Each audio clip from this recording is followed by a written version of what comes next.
When I say the name Peter Pan, what do you think of? From peanut butter to bus lines, the name carries many connotations, but perhaps the most well-known image is that of the little lost boy himself, Peter Pan. But as everlasting as this character may seem, he has undergone innumerable transitions over the years.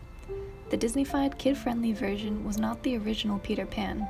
The original Peter Pan was created by Barrie and was a lot different. The first Peter Pan was a selfish, egotistical boy who had the tendency to be as heartless and cruel as only a real child can be. But the version that is often remembered today contains none of that. He is just a fun-loving, adventure-seeking boy who is at worst thoughtless. So then how is it that this complex character seems to have lost so much of his depth? To find that answer, we turn to the author himself, Barrie. Barrie was the second youngest of a large family. When he was 6, a skating accident led to the death of his 14-year-old brother, David. David was their mother's favorite, and his death left Barrie with a frantic need to fill his shoes. He lived his life trying to fill the hole his brother had left, all the while knowing he could never replace him. An emotionally traumatic childhood, joined with his physically stunted growth, never reaching more than 5 feet tall, led to Barrie, in some regards, acting as the eternal boy himself. But the true inspiration for Peter Pan would come much later in his life.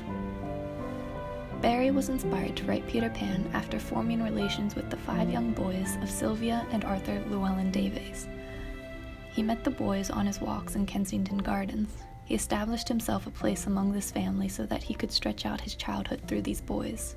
And once both Sylvia and Arthur died from cancer, Barrie became the boys' guardian. Barrie's close relationship to the boys led to accusations of pedophilia. However, none of these accusations were ever proven. On speaking about the matter, the youngest Davies boy, Nico, was quoted as having said he was innocent, which is why he could write Peter Pan.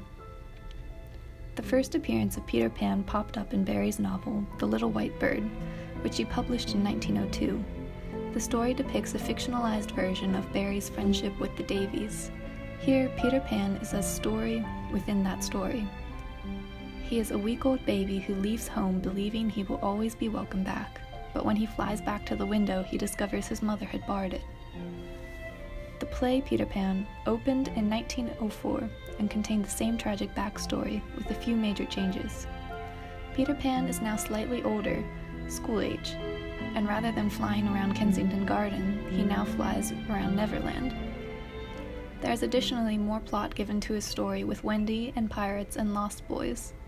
The novel most often thought of as the source material when we say Peter Pan was actually titled Peter and Wendy and did not come out until 1911, years after the play and The Little White Bird.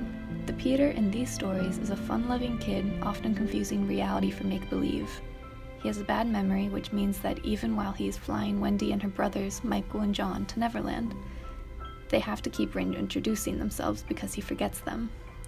He has no romantic interest towards girls and sees Wendy more as a surrogate mother than anything else. He kills pirates just as easily as he kills his lost boys, whom don't share his eternal youth. Growing up is not allowed on Neverland. As you might well remember, none of this made it to the 1953 Disney version, and yet this is the version of Peter Pan most often thought of when we think of Peter Pan. The sprightly figure has more heart. He certainly never killed his lost boys, nor did he ever do anything unforgivably cruel. In the book, when the Darling family is returning home with the lost boys, Peter flies ahead of them so that he can bar the windows of their house the same way his mother barred his window against him. That way, they will feel like they aren't wanted anymore, and are forced to return to Neverland with Peter Pan. The only reason he doesn't follow through with this is because he sees how much their parents miss them, and he feels bad. In the Disney movie, Peter is only grumpy at his friends for wanting to leave him, but he doesn't actively try to stop them.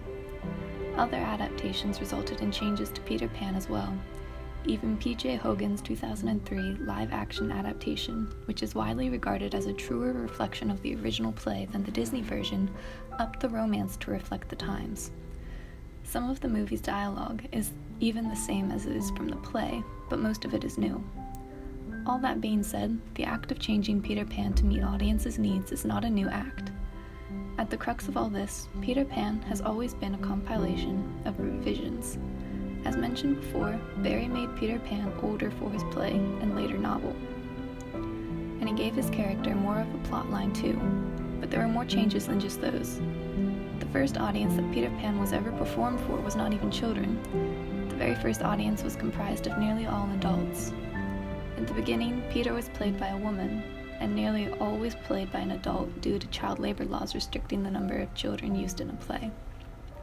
Throughout even World War I, the play was performed with only one line omitted: "To die would be an awfully big adventure." This was for the sake of many of the on-leave troops in the audience. Adults feared that children would try to mimic the flying acts performed in the play, and so fairy dust was made a necessary ingredient for flight to dissuade any ill-fated attempts. And with all these changes being made while Barrie was alive and with his permission, it isn't too difficult to see why this character is so adaptable. Despite his unwillingness to grow up, Peter Pan is an ever-growing character. The fear of growing up is a universal one.